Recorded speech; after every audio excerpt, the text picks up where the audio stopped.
Welcome to Tebra Talks, the podcast for people keeping independent healthcare running. I'm Miriam Datskovsky, a healthcare marketer, content strategist, and longtime observer of what actually drives change in the medical billing industry. On this show, we talk candidly about the realities of medical billing and the independent practice, how the industry is changing, what's working, and how real people are navigating it all while keeping their doors open. Today, I'm joined by two of my favorite medical billing experts, Jeff Hillam and Aimee Heckman.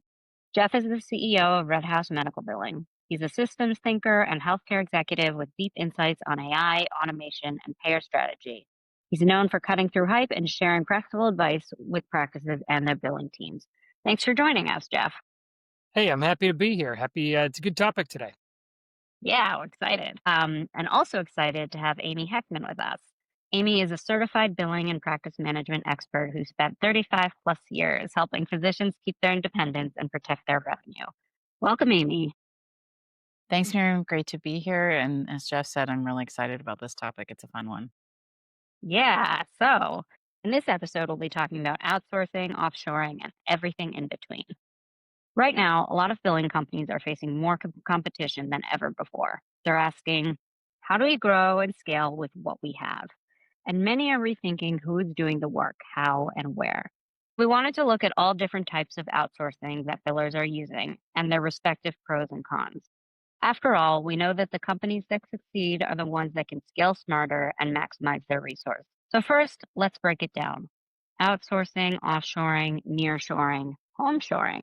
We've tossed these terms around recently, so before we go any further, it's time for some definitions. Jeff, can you help us get going? Let's begin with outsourcing. Yeah, no problem. I think that this term has a few definitions. It maybe has a dictionary definition from some dusty book in an MBA classroom, and then it has an industry use.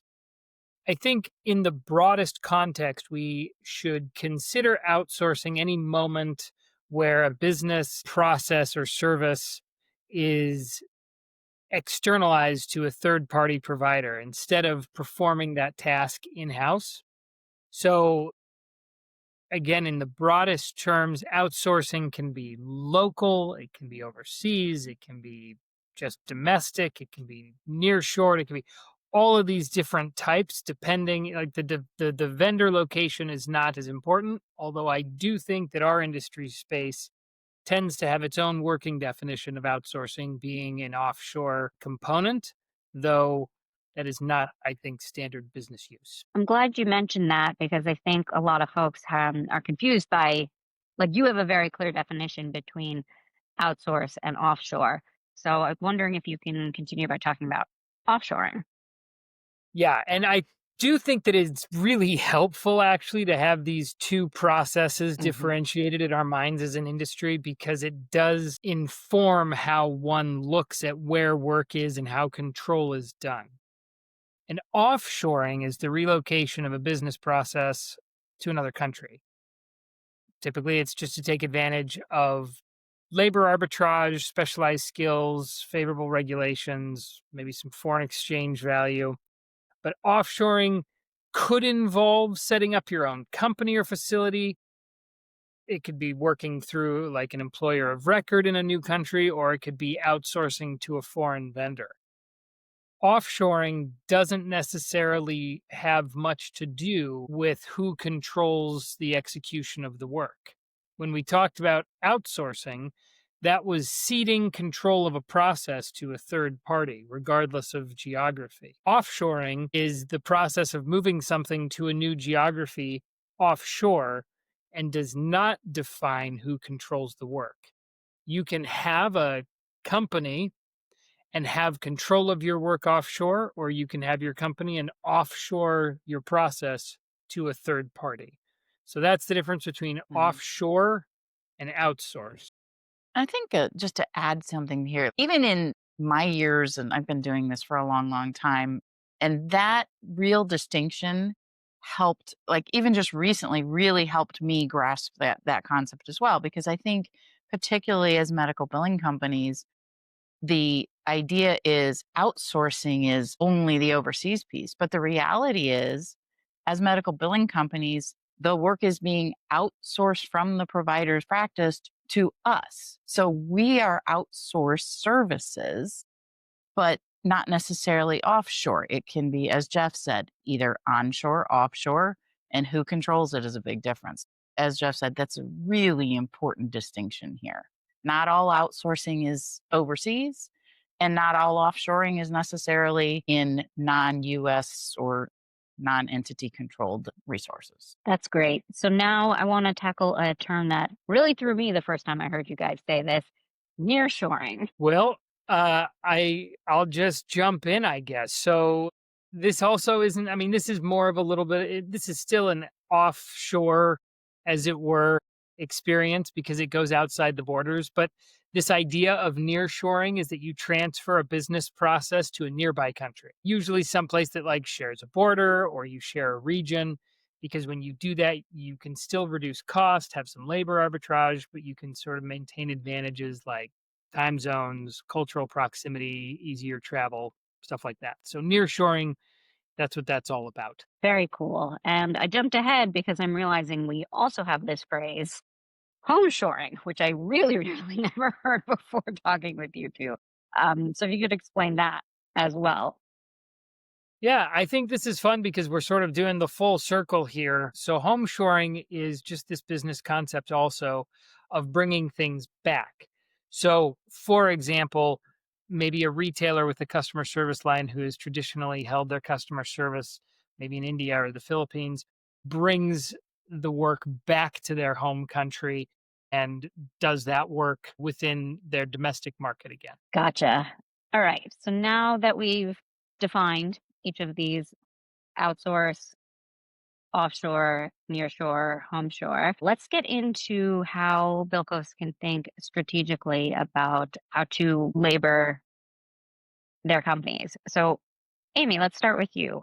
How do you think about this and whether it's time to outsource or do any of these things? And if you were, what would make or not make sense for you?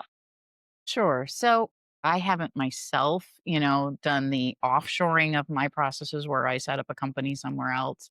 I've worked with a few entities that have, currently all of my workforce is 100% US based. I've also worked with other companies where we helped them effectively homeshore because they had been, outsourcing their work to a third party in another country. The quality wasn't what it needed to be. They didn't have the control over the processes, like you do when you offshore your own processes. And so we actually kind of have taken on in the past business from other billing companies who maybe didn't have the bandwidth, couldn't find the people to do it. And, we kind of help them bring that work back here. So there is kind of a stigma sometimes that, all of our jobs are being sent overseas as far as, billing and coding and all of that. We've had other conversations about AI and some of the things that it's doing that, may allow some of the work that has been outsourced to offshore. So combining our terms, businesses and stuff, we may be able to bring some of that back and use that a little bit more. So, I think there are definitely pros and cons, to each model. Me personally, for my business, I found it works really well to keep everything here in the States. I kind of joke a little bit that, I've thought about doing some nearshoring of work. I'm in Michigan and there's some pretty rural areas that almost feel like it's another country, but it does work out well for me that I'm able to have kind of a middle ground between sending the work actually overseas and,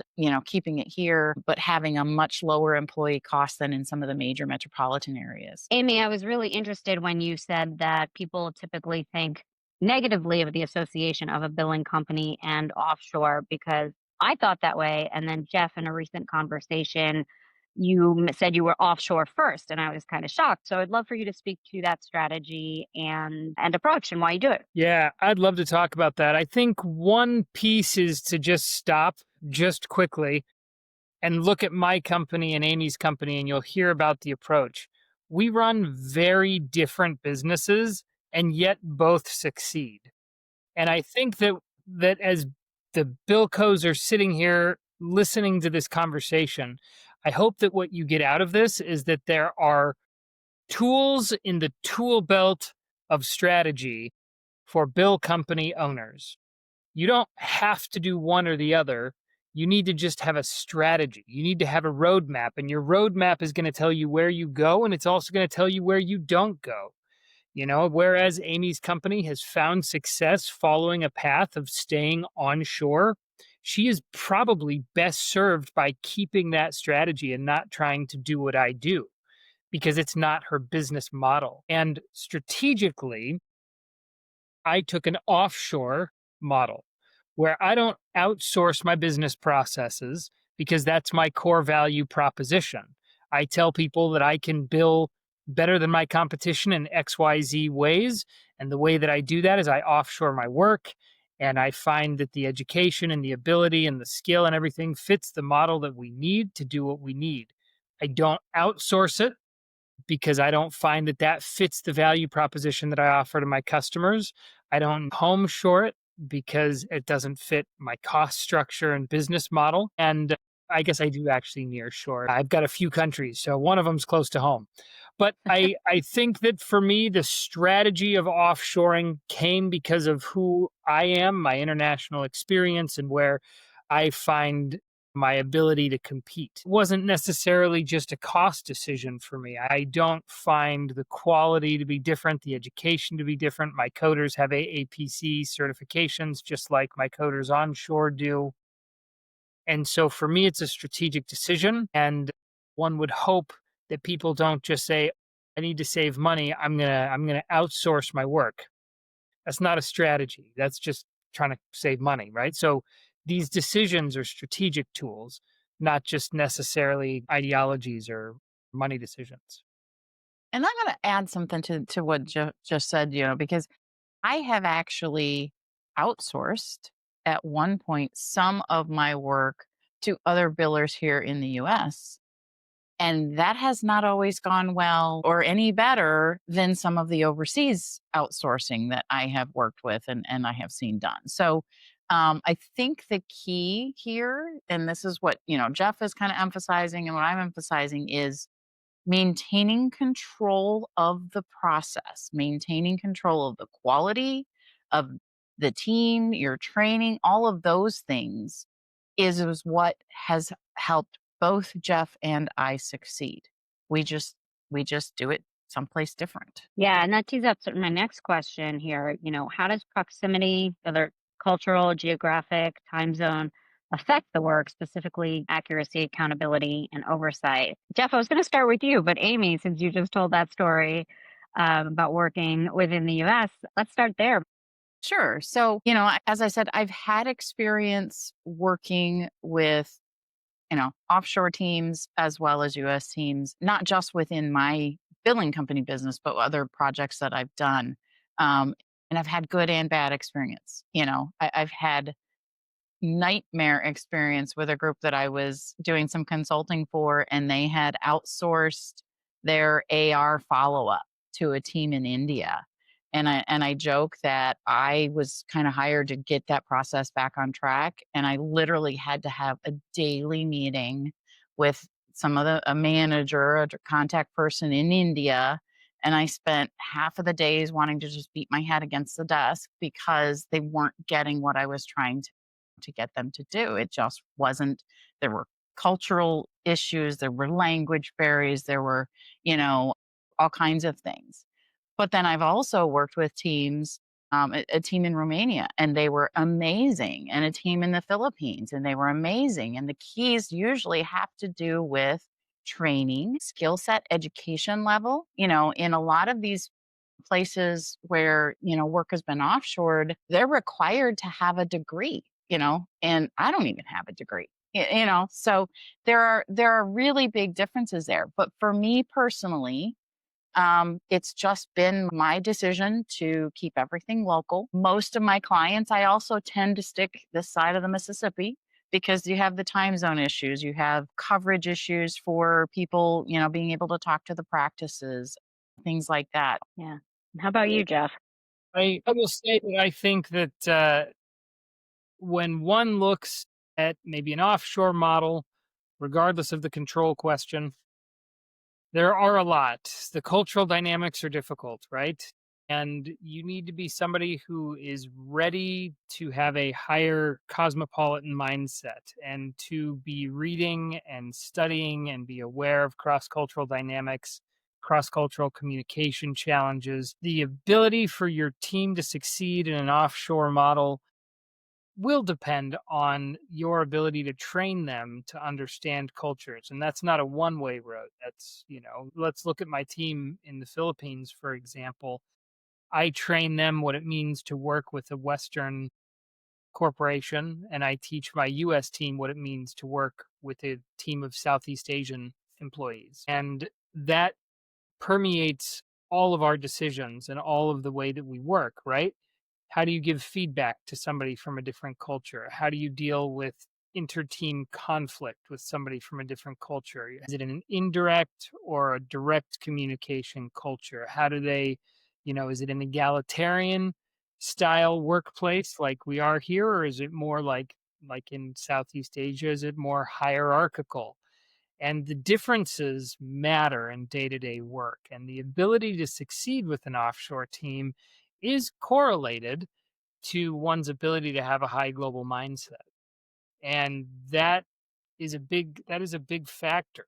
The time zones matter, but they don't always determine success or failure. But one's ability to have cross-cultural skill set as like a core piece of one's business is a determiner. People who do outsourcing or offshoring or nearshoring, they can't just think of themselves as I'm based here and I throw work somewhere else. The way that it succeeds is when people look at their business as their business. Maybe they need to think of it like a hub and spoke model or something like that, where they're at the center, but they have other offices.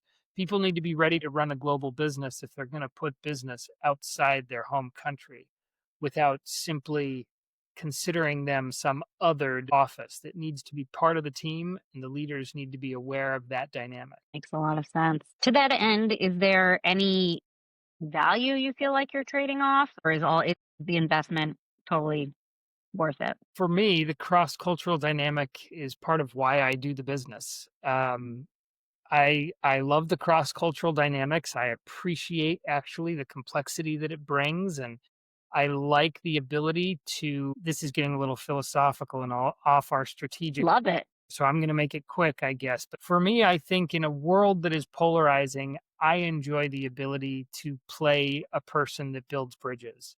I have employees in the US that will never go to the Philippines. I have people in Mm. India who will never go to Ecuador, but they do work together.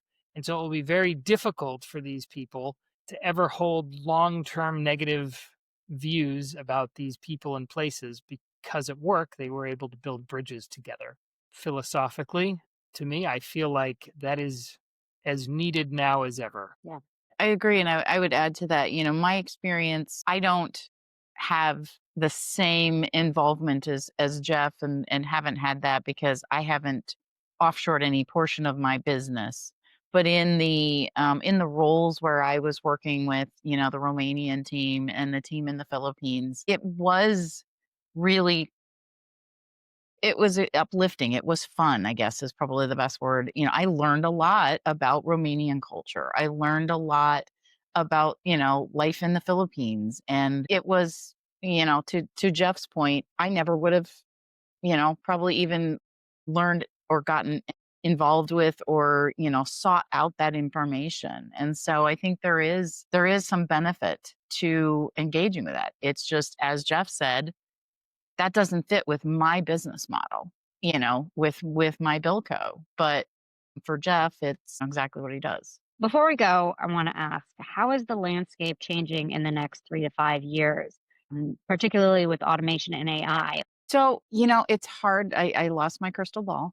So I can't give any definitive answers. I feel like we are right now at a point with AI and some of the automation tools as where we were 20 years ago with EHRs and EMRs in general. The growth and the changes and the development that happened that took 15 plus 20, close to 20 years to really come about. We're kind of at that early stages with some of these other tools. There's lots of AI stuff out there. and it claims that it can do all kinds of things that, we don't know if it really can. Same, some of it is just really automation repackaged. But I think in the next 3 to 5 years, we're going to see the kind of progress with AI and automation that we saw take about 20 years with EHRs and EMRs, because technology has advanced, and it just really is speeding things up. As a business owner, I am personally taking some courses to learn about AI, to learn what tools are available, and to learn how to use it, both from running my business, and the administrative aspect of it, marketing and, all of that kind of stuff, to what tools do I want to be watching out for, and learning what can we do to supplement my team. So my goal is not to replace my team with any of those tools, but to allow us to continue to expand and serve more customers with the same team that I already have, because I have a solid team. Most of them have been with me for at least 6 years, some more than that, which in this era of turnover and staffing and all of that, that's pretty substantial. Well, AI is certainly going to change the face of the labor market. That's going to be a for sure. I have evolving positions on this, and I do think that it's going to come slower than we had anticipated, though that doesn't mean people should slow down. You should keep going. I'll tell you my strategy. Right here we are talking about strategy and framework today. The framework, of course, is offshore, outsource, nearshore, homeshore. My company culture will evolve in the same way that the technology will evolve. The people who do any implementation, any bot training, any experimentation, any internal builds, these people will end up being offshore. My US strategy is relationship based, and my offshore strategy is operations based.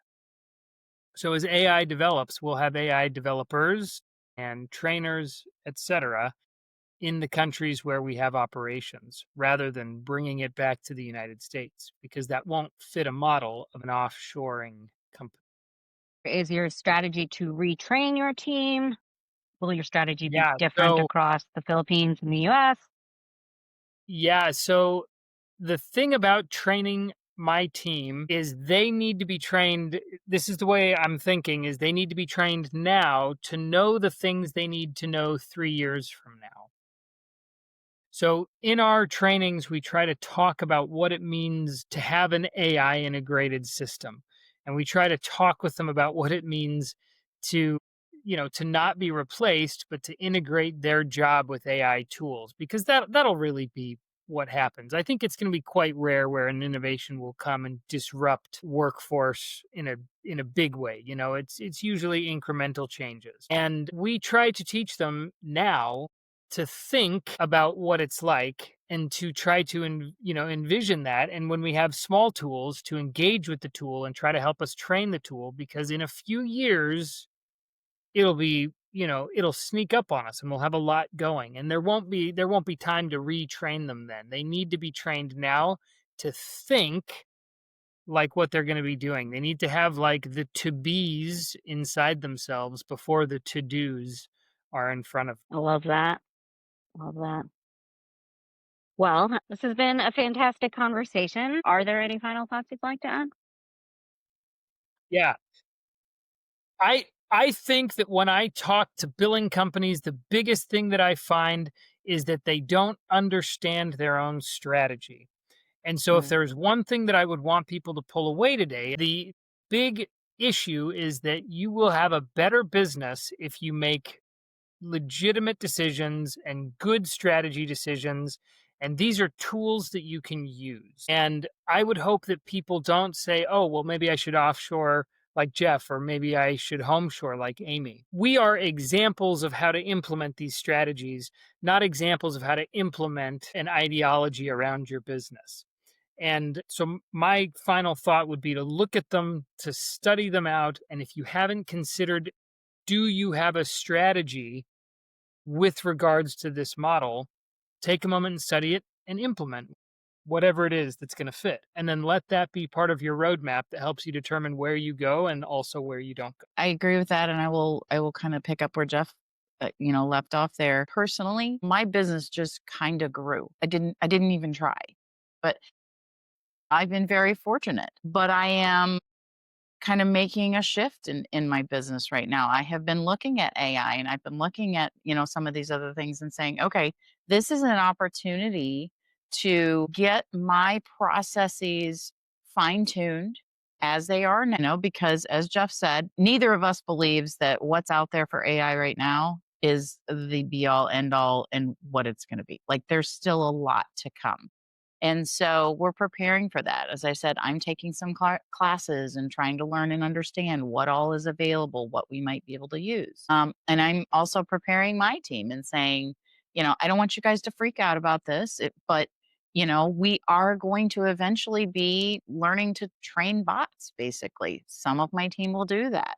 We've started sort of building data and, just kind of something as simple as, what are our common denials that we're finding we're having to work, and building basically the instructions that we'll use to train bots at some point, hopefully, in how to help work those, identify those denials and point, somebody in the direction of what they'll need to do. But we're still going to need the people. And so what I see as the opportunity for, my strategy, my business growth strategy is keep the people that I have, probably add a few, but I don't have any desire to just keep throwing bodies at the problem, as they say, but using that AI as sort of extenders of the people that I already have to make them more valuable, make their skill set greater, to allow us to serve more clients with the same or just slightly more individuals. And the reality is that has the opportunity for me to offer, things like profit sharing and some other things that I may not, be able to offer right now. So it's an exciting time. And, again, to agree with Jeff, your personal business strategy needs to be clear and concise and really know what direction you're trying to take your company in as you build it. And if you're just starting out, you need to figure out from the beginning, what is my strategy? What do I want it to be? Where is my kind of value base, and what am I trying to do? Because like I said, I got really lucky and things just kind of fell together. That's not entirely true. I worked really, really hard to do it, but um I didn't set out with a solid map and blueprint of how I was going to build a billing company. I'm very fortunate that, it has come together the way that it has. And now it's time to take it to the next level. Thank you both for your complimentary insights and strategic advice. I hope that all of you listening have really enjoyed this conversation. And thanks again, Aimee and Jeff. Until next time. Thanks a lot. We hope we helped you think about how to approach various flavors of outsourcing as you grow your medical billing business. Remember, as Jeff and Aimee said, there's no perfect formula that works for everyone. You have to do what's best for your business. We have more resources coming your way, including our advice on getting ahead of competition, building your visibility in an increasingly crowded market, and how to get paid what you're actually worth. In the meantime, please visit www.tebra.com/billing to learn more about Tebra's billing software.